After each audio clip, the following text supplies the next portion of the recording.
This is what is happening currently in the northeastern part of Nigeria, precisely Bauchi State. Peter Obi has taken over the north. Later they will tell you now that it is politics, that it is campaign. Simply because they are myopic and don't want to come to the realization that Peter Obi has been a humanitarian. Even before he became a politician, Peter Obi has been going about doing good.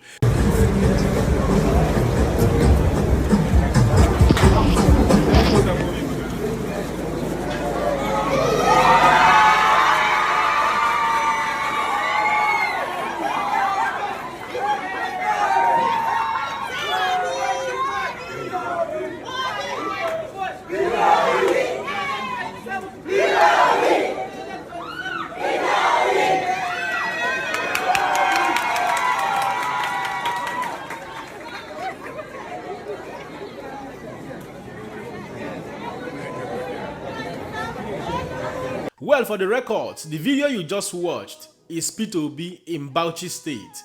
How he was being cheered up by the students. He was, warmly welcomed by the students. And yet they claim that Peter Obi is not known in the north.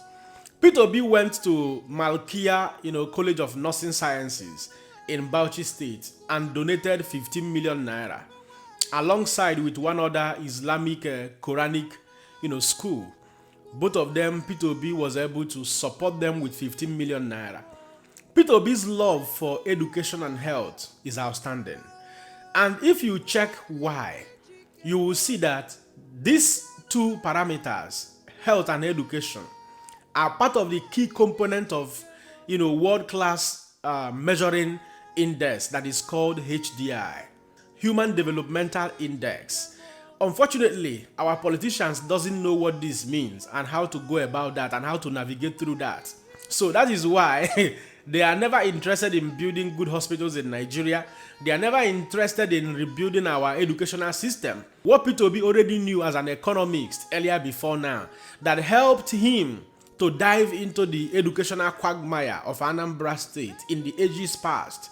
And he moved Anambra State from position number 24 across the whole federation to position number 1 by dedicated intentional investment and support system to education.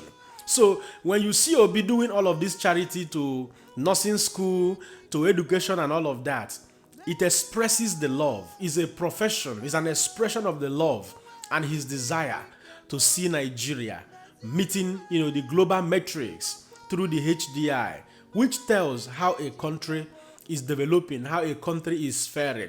And I can tell you, with Peter Obi, Nigeria will certainly do better.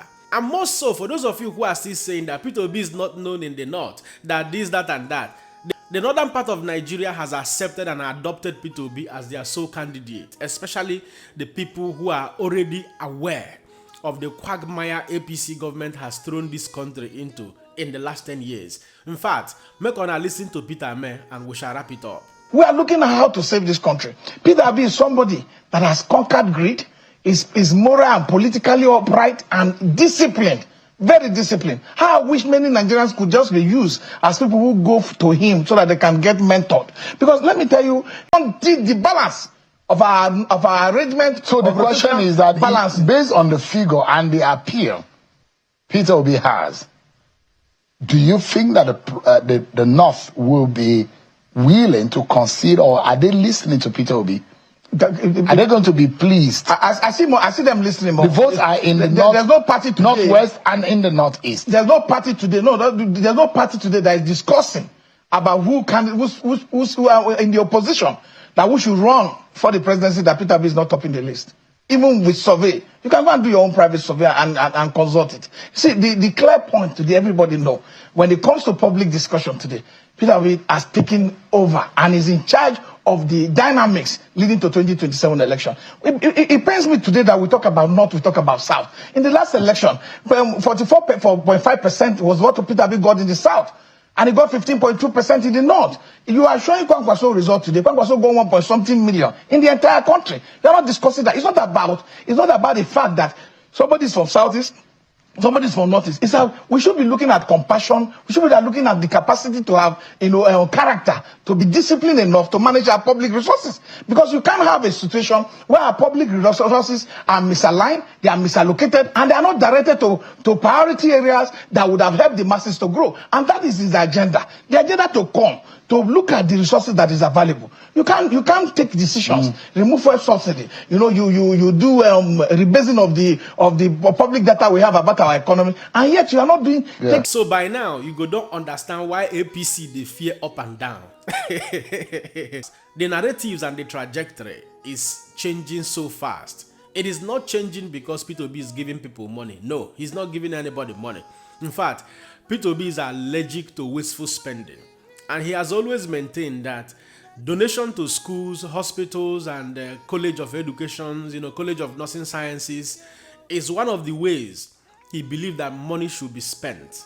Wise spending with wisdom. You know what I mean? So whether you like it or not, the message of liberation, like I've always opined on this very channel, the message of a new Nigeria is fast penetrating the heart of patriotic Nigerians who actually want this country to survive. Because if we continue in this trajectory with APC propaganda, the same propaganda they maintained Lai Mohammed during the Buhari's tenure, they continued with it until Tinubu came. It was Tinubu that finally made it open that he inherited a dead economy from Muhammadu Buhari. But for 8 years, Lai Mohammed and his team were busy feeding Nigerians with lies and propaganda. The same thing now they have started with Bola Tinubu administration. After 4 years, by the time he's thrown out of office, that is when you will understand, the amount of harm these persons have done to this country. You know what I mean? High-handedness, giving appointments to their relatives, friends and sisters, brothers and sisters, ministers grabbing land, giving land to their children. These are rascalities that must stop in this country. Nigeria is not owned by anybody.